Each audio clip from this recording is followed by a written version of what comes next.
This episode is going to be a delight. I can already tell, since we are going to be discussing the highlights from the past year, from makes to new skills that we've learned. We're also going to be discussing our focus for 2024, things that we wanted to discuss and haven't gotten to yet, as well as fashion exhibits for the new year that we are already itching to get on our calendars.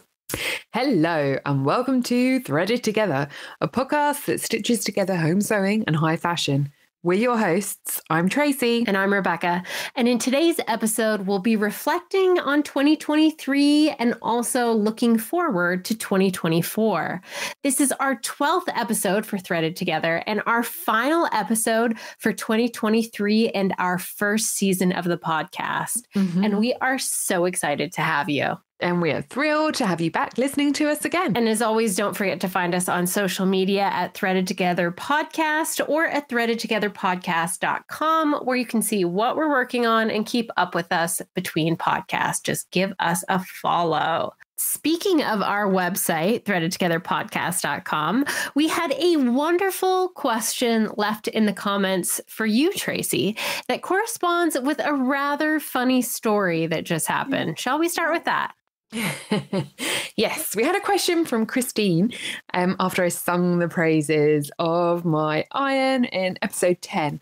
Well, my beloved iron was a Philips Azure Elite, but it broke. more about that later in the episode. I still recommend it though. It's still a really good iron. It's just, it doesn't last forever. But I did get a new one by the warranty of it, which is another Philips Azure iron, and I'll report back on how that one behaves. Well, thank you for sharing the details of that with us, Tracy. And I'm curious to hear more about it later in the episode. And as usual, we'll kick off today's episode with what we've been working on in the past month. And Tracy, it's hard for me to not want to introduce your makes from the last month because you've been posting so many photos. And wow, can we start with the sequin dress? Yes, we can. I've finished my sequin dress. And Rebecca, you'll be proud of me. I even shared a picture of it on social media. So proud. It was real fun to wear. It was like a simple dress shape with a marabou feathered hem. I wanted a sleeveless dress, but with a racer back neckline. And this is where the real beauty of sewing your own clothes comes into play, because I could design the dress neckline around the bra that I wanted to wear rather than buying a dress and then endlessly shopping for a bra that would work with a dress shape. Just another way that we can make our wardrobes more practical and stylish. That just makes so much sense. I love it. Absolutely. And when I was sewing it up, I left a trail of sequins everywhere. But it was really, really fun to wear and definitely something I'll wear again, which, you know, you must with sequins. And because of the shape of it, it leaves room to alter it in the future to get a different vibe from the same garment. It's such a great shape. We'll have to continue to share photos of it, which I know we have been. And then I also made a velvet dress. So I wanted to make the fabric godmother peony dress because I made one before. I think I mentioned that in the summer.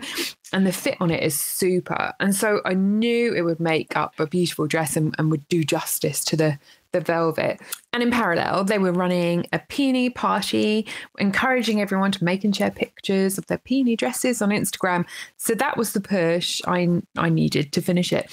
And there are 12 darts in this dress. And wow. Against all our advice for picking a simple pattern shape when working with velvet. But anyway, and then I decided it would be best to line it as well. So 24 darts in total. And then about 4 darts in my beloved iron, one of my most prized possessions, stopped working. So for the lining, I used my backup iron that had been demoted to the understairs cupboard. But for the velvet, which doesn't like an iron that much anyway, I got the steamer out. And I told you in our last episode that I tracked down a very reasonably priced velvet needleboard for use when pressing velvet and that I'd report back on how it worked. Well, let me tell you, that's totally amazing. So with a pressing cloth, a steamer, a bit of finger pressing and the needleboard, I did get some beautiful looking seams. Oh, that's great. And the needle board is like this canvas board covered with very fine, short wire bristles. And you use it with the velvet face down onto the needles so that the pile of the velvet isn't crushed when working with the back of the fabric. And because it's on this canvas board, you can put it over a tailor's ham or a sleeve roll if you're working on a curve. And it's a really nice size to sit on your sleeve board. Oh, that's really good to know. Yeah. And it's incredible how well it protects the velvet compared to other methods. And now I have a working iron. Again, maybe I'll do a little video to show the different pressing results using it. Yes, please. But as I said before, they are expensive, and it was only because I found a really reasonably priced one on eBay, and I couldn't believe my luck when I spotted it at a fraction of its normal cost. In the last episode, when we were talking about sewing with velvet, we also talked about hand basting seams when sewing up velvet using silk thread, which I did. And let me tell you, I only ever want to sew by hand with silk thread going forward. It's an absolute delight to sew with. There's no tangling. It's really smooth. It's a bit like wax thread, but without having to wax it. It's just really lovely to work with. I also pinked some of the seams to remove the bulk and overlocked a couple of the seams as well, like the ones that were holding the ruffle in place or where the lining wasn't protecting it. And I'm really, really, really pleased with the result of it. I did put a couple of pictures up, and I'll add some more when I'm glammed up and can do the dress actual justice. It's really gorgeous, and I'm sure you have plenty of occasions to wear it. It's just deciding which one. And finally, I said I'd work on a brocade dress, and that's cut out. So I'm hoping to have that complete for a soiree next week. So not bad on the list of items that I said I'd sew up. Not bad at all. And congratulations on having a project that's sewn with, did you get all of them? All of the fabrics we mentioned in last month's episode? There was no lame, so there we go. Okay. Well, I did finish a few things this last month. And one of the things was I did finish a pair of trousers made out of metallic tweed. Ooh. So not quite lame, but I thought they'd be delightful for the holidays. And it's such a strange fabric. The tweed is really lightweight and drapes beautifully, but it does not hold a press at all. So instead, to hold the shapes I wanted and to keep the seams flat, I ended up top stitching and understitching all of the seams, which was virtually impossible to see in the fabric because it's just so shiny and reflects all the light. But at least doing that kept the shape really nicely. I also remade a blouse that was one of my favorites this last year from a pattern that I had created. And I had also top stitched the seam allowance on that blouse, which was both an easy way to finish the seams and to add some detail to it. But it ended up being really hard to see on the fabric, which happened to be a boucle. And actually that top stitching was your idea, Tracy. So thank you for that. So since you couldn't see any of this decorative stitching that I had done, I ended up adding a blanket stitch with some cotton yarn in contrasting colors to make it more interesting. Definitely not a sequin dress, but I'm starting to feel much more back in the practice of sewing and ready for my next sewing challenge, more so than I have been probably the last couple of months. Excellent.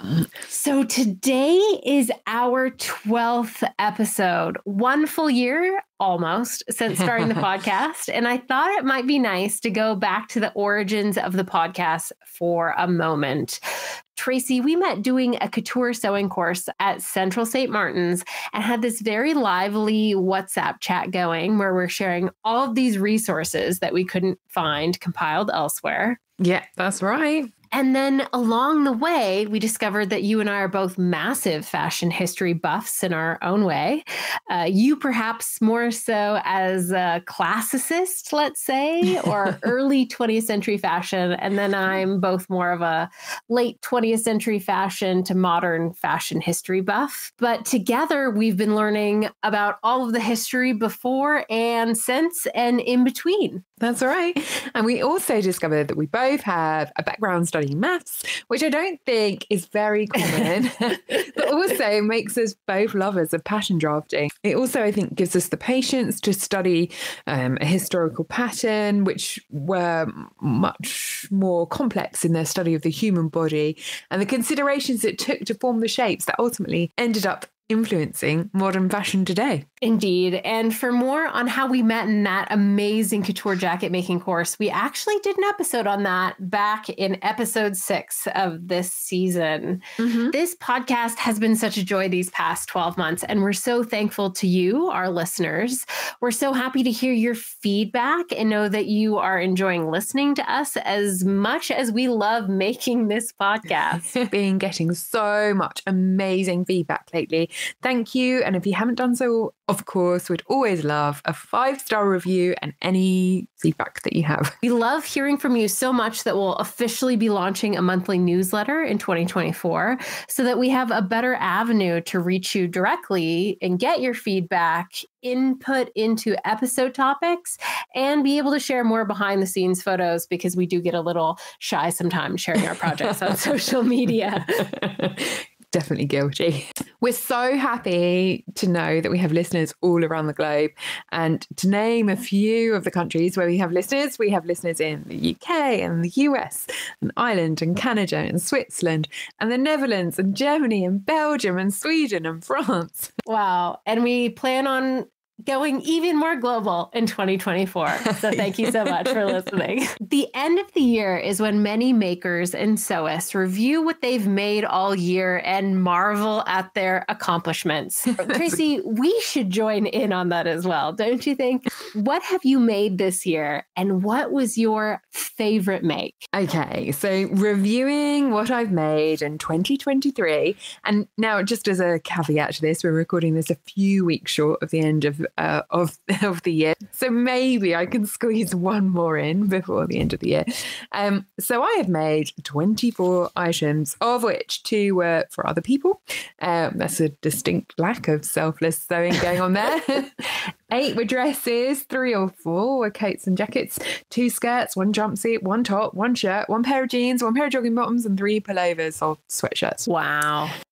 Of which my absolute most worn are the pullovers or sweatshirts. And I think that's because I made them at the start of the year, so they had the most opportunity to be worn. But they're absolutely the best to be worn like in the winter months with layers underneath, and in the summer when it's cooler in the evenings with like no layers or less layers underneath. And so they're just like really lovely. And I'm so happy I made them. But my favourite make, I guess, has to be my not quite finished yet Freddie jacket. And honestly, it's such a beautiful sew, and I can't wait to get back to it, to finish it up. It's really, really, really enjoyable to sew, and I'm so excited and confident in the final result. That's such a great feeling, and it's so beautiful. And I know we've discussed what outerwear people, both you and I, are. So I think it's no surprise that both of us likely have jackets as our favorite makes. And what about you, Rebecca? What have you made this year, and what was your favorite?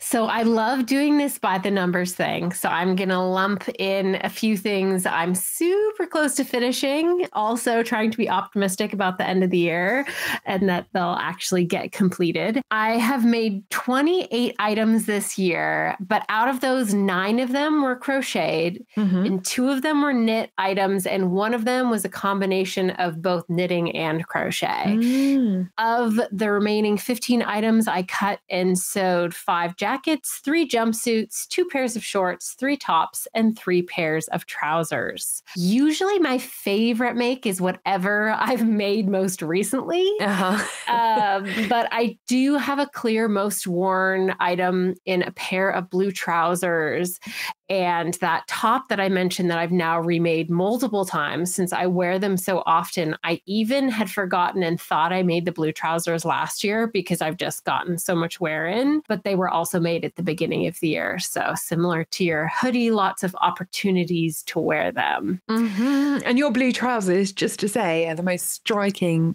incredible trousers. You have to share more pictures of them. Oh, thanks, Tracy. They also got shrunk in the wash because I didn't pre-shrink my fabric, but they still fit great. So it's okay. My favorite thing to make was also my most challenging, which is definitely the Dior inspired jacket, simply because I learned so much. Now, the entire year of sewing wasn't all sunshine and roses. Tracy, what was your most challenging or toughest make of the year? Okay, so for me, the toughest make was the dress that I made for Ascot. Not the dress itself, more the fact that I'd committed to it, had a hat planned around the fabric, didn't have a backup plan, did multiple twirls, cut it a little fine. I was happy with the end result, but I don't want to put that pressure on myself again. And even with my sequin dress for my husband's birthday party, I had a backup outfit in mind, and it just takes the pressure off. And that fabric that you were using for the ascot dress was silk as well, which is incredibly challenging. Not to mention deadlines and putting pressure on things really does spoil some of the fun and experimentation, doesn't it? Yeah, it does. What was your toughest make? For me, it was absolutely the Dior-inspired jacket, since I had to learn how to do the padding, struggle through all of the couture techniques, which just require a lot of practice. That's the only thing that will get you better at them. And it was overall just a lot to undertake. But I stand by that I'm a different sewist after making that piece. So the challenge and the struggle, I think, was definitely worth it. I've so enjoyed all our subjects on the podcast this year. And I think all the research we have put into it has really upped my sewing game. So let's talk about our favourite learnings. And it's really hard to come up with a short list, but I know that wherever the opportunity presents itself now, I will use silk organza. So for my fabric godmother peony dress, I used silk organza for the sleeve puff. And we did have a dedicated episode to silk organza. That was our second episode of the season. And then where the occasion demands it, I will hand sew. And that's something that I will try and bypass where possible. But it does really make the difference. And we discussed couture techniques a lot in this last year.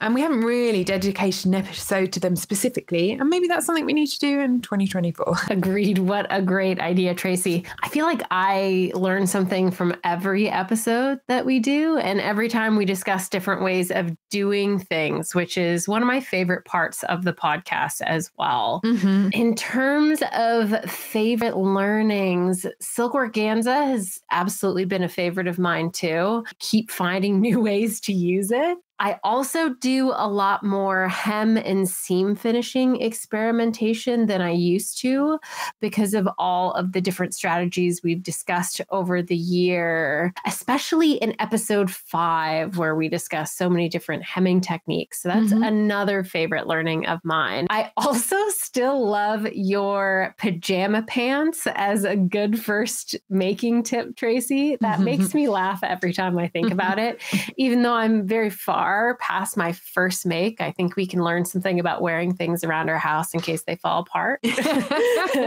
on the first wear. And we discussed our experiences learning to sew in our 9th episode this season. And I have to say, from an entertainment standpoint, it's absolutely one of my favorite episodes to re-listen to. So in 2023 as well, we made a concerted effort to see as many fashion exhibits as possible, both individually and together. We even dedicated our 10th episode to all the exhibits we went to in London in autumn, and it was a visual delight and such an amazing source of inspiration. So in 2024, I know I have lots of exhibits on my list. What about you, Rebecca? There are already so many that have opened, Tracy, that we're just itching to get to. And I think we're on the same page about which some of those are. I know I need to get to the Dior exhibit at their headquarters in Paris. Tracy, I know you've already been, but that one is definitely on my list. There's also an exhibit featuring Azzedine Alaïa and Madame Grey in Paris that only goes until the 11th of February, which is on our list, as well as the Iris van Herpen exhibition at the Museum of Decorative Arts. I'm going to butcher the French, which is also in Paris, running until the 28th of April. It sounds like a trip to Paris is in order. Indeed, we need to go to Paris. A phenomenal and overdue exhibit just launched at the New York Metropolitan Museum of Art called Women Dressing Women, which is a dedication to the far too few women designers throughout modern history. Sadly, I don't think I'll make it to New York before it finishes on March the 3rd in 24. However, I'm considering adding the book that accompanies the collection to my book shelf. I'm so disappointed we both won't be able to see that exhibit, because there's a rather phenomenal scathing review, not of the collection itself, but in the timing and the absolute lack of women designers in modern fashion, which is really interesting. I think it's on the New York Times website or New York Magazine. I'll be sure to link it in the show notes, but definitely looks like a great exhibit. So let's talk about New Year's resolutions. 2024 sewing resolutions. Okay, so my 2024 sewing resolution is to be more realistic about what I can sew and also to work through my stash. So I think my problem is that the number of things that I want to make is more than is achievable. And in 2022 and 23, I've kept a good list of what I've made, and it's always around 20 to 24 items a year. So let's call it an average of 2 a month. And obviously it depends on the month, because some months are closer to 0 and some, closer to 4 items. I guess it depends on the project and what's going on. So what I'd like to do is take those learnings from the last couple of years and just be more realistic about how much I can actually sew and how many projects I can add to this long list of things I want to make and everything that's already in my stash. One of the things we've talked about is capturing ideas so that we can document them and then move on. And that's probably an episode in itself, but that's something that I'd like to get better at as well. So I guess to summarize, realistic planning of my makes and better management of everything that's already on my list rather than just adding new items. I'm curious, Tracy, how many items are in your stash as well as on your backlog? Because 20 to 24 items a year, an item every other 2 weeks almost, is phenomenal. But the stash is quite big. Yeah, it definitely needs reducing. Now, for my personal curiosity, is it patterns? I typically will buy a fabric with a pattern in mind, and sometimes I buy the fabric and the pattern at the same time. Okay. And then, but sometimes then the season will change, or something I'm working on will take longer, or whatever. What's on your 2024 sewing resolution list, Rebecca? Well, I'd like to put a soft emphasis on resolutions. I'm not a big resolution person because I don't ever want to disappoint myself. However, Tracy, I've told you that I had to go through all of my Google Photos, make a spreadsheet, and do a nice little pivot table to even figure out what the heck I made this year. So that leads me to, I guess, my first resolution that I have for next year, which is to make a Trello board to at least track what I have made. Mm-hmm. I do a lot of social media and content management in Airtable. So adding that in and making a backlog, maybe a management system of my makes, as unexciting as that is, would be helpful to get a better understanding of what's on my plate and help me to manage what I'm working on. That I also was like, ooh, then I can time box how long it takes me to do things. I was like, no. My first draft of mine was like literally like backlog management of like and I was like, no, come on, Tracy. I know. It's like both you and I are like, we know how to do this. Why can't I like manage this room, the backlog in the same way that it's supposed to be whimsical. But I do need to write down what I make. I think it's a really good thing to keep a list of what you make, because since I've started keeping a list, I can reflect on it and be like, oh yeah, I actually did quite a lot. And if I go back a few years where I wasn't keeping a list, it's just what I remember from that period of time. So and you can also see how far you've come when you look at the projects. And another big resolution for me that I think the first resolution will help me with is working through more upcycling projects in 2024. Mm-hmm. I love the design ideation process. So sometimes more practical projects to make better use of things I already own aren't quite as appealing or as high a priority. So I want to tackle more of those. And then the last sewing resolution I have is to focus more on why I'm making what I'm making and to make sure that that focus is in the right place. I'd spent months on that yellow version of the Dior jacket. I have been constantly talking about it. I'm sure everyone's sick of hearing about it. But I realized the other day that while I got really caught up in learning the couture techniques and everything about that Dior jacket, the original idea had just been to upcycle a blanket into a simple version. So I finally got started on that. And it's so easy to get distracted by, social media and quick makes and lose focus on making unique items just for yourself. So that's something I want to keep in the forefront of my thoughts in 2024. Okay, so let's talk about skills we want to learn or things we want to make in 2024. Okay, so for me, a long-standing item that I've wanted to do, and I've mentioned this before, is draft the Charles James The Green Dress. Yes. I've spoken about multiple times. And I think that maybe 2024 is the year for that. I can't wait to see that. I vote that that's a top one on the Tracy to-do list. What else do you have on your make list? Okay, so I've also lusted after the Trend Patterns TPC 29 oversized coat. And since I first saw it made up, they had this sample version in pink. And this pink has stuck in my mind literally for like 18 months or something. And I've been on the lookout for a nice pink wool to make it in. And I finally got my hands on some with a nice Black Friday discount. Ooh. And so that's definitely something I want to make next year. I think early next year. We will definitely link that because I have clicked on the link and taken a look at the pattern. It's absolutely gorgeous. And I mean, I have been obsessed by this. I bought the lining for it about 18 months ago in the hope that I'd find this perfect pink wool. So yeah, I'm very excited. And then I keep going on about it, but I've really, really, really loved making the Bella Loves Patterns Freddie jacket and the instructions and the techniques. And I've learned and practiced like so much with that make.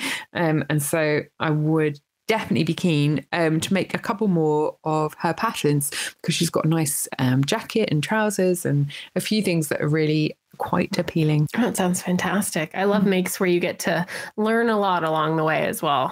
So what about you, Rebecca? What's on your to do for 2024? So things I want to learn how to make in 2024. Let's see. I dedicated 2023 to my most worn and loved items. So primarily jackets and trousers. And that really came to fruition in a very nice way. In 2024, I want to tackle something that I seem to shy away from, which is kind of funny, which is dresses. Ooh. All kinds of dresses. Yeah. I think there's almost like too many possibilities and freedom in dress designs, which is maybe why I find them a bit more intimidating than tailored shapes. Mm-hmm. So that's my 2024 skill I like to acquire more of, dressmaking. Marvelous. That sounds great. I look forward to seeing these makes. Okay, so looking ahead to 2024, is there anything trend-wise that you are seeing, Rebecca, that we need to be aware of? Despite our lengthy discussion in our last episode about festive fashion trends, when I look at the spring 2024 runways, honestly, I'm underwhelmed. Ooh. So many houses underwent massive shifts this past year, not in a good way.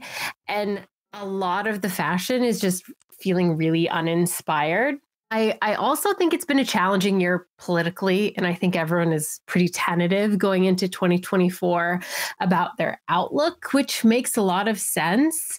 And in uncertain times, I think there's so much room for fashion and the art form of garment making to both provide escapism, hope, and of course, a great statement about the future that we'd like to create. To me, the biggest trend of 2024 is going to be about making that statement and being proactive, shaping our future. So I think we're already on board with that trend by engaging in the very arguably political act of making our own clothes. Whether or not it's intentionally thought about during the process, we're stepping outside of the norms of this heavily patriarchal capitalistic fashion economy and really setting our own terms about what our fashion consumption relationship with our clothes and our body and our self-expression will look like. And that's so very on trend for 2024. And I love that for all of us. That's so interesting, but it really sounds like we can carve our own paths with our own personal bold styles in 2024. Absolutely. There's nothing more radical than just being yourself. So continuing with our bold statements of making our own garments, what are you working on next, Tracy? Well, when I have finished my brocade dress, I will get back to my Freddie jacket, having had a break from it for all my Christmas and December parties. Party sewing and party going. Exactly. I will be happy to get back to it. It's probably January though, but yeah. You've had so many parties, Tracy. I absolutely love it. Let's see. For me, before the end of the year, I plan on finishing my blanket version of the Dior inspired jacket. It's already cut out and it's going to be way easier to construct because there's no lining. It's a blanket. Yeah. And I have a few festive, I think you call them fancy dress occasions and looks in the works for the new year. So stay tuned for those. That sounds exciting. I look forward to that. Okay, so speaking of the new year, we already have our next episode picked out, and it's a great one to kick off the new year. We will be discussing ways to approach sustainability in our own projects, from sourcing sustainable materials to upcycling and ways to get more use out of the garments already in your wardrobe. It's a topic that, of course, can and should be applied to the runways and emerging designers, and we cannot wait to share it with all of you. But before our next episode, if you have any thoughts, ideas, or questions for us, you can always find us on social media at Threaded Together Podcast. In the meantime, I'm Tracy. And I'm Rebecca. And this has been Threaded Together Podcast. Threaded Together Podcast. See you next time. We'll see you in January. Looking forward to our next episode in a month. Make sure you give us a thumbs up on Apple Podcast or follow us on Spotify. You can find more details on what we discussed today in the show notes below or on threadedtogetherpodcast.com. And for more behind the scenes and regular updates, you can find us on all social media channels at Threaded Together Podcast.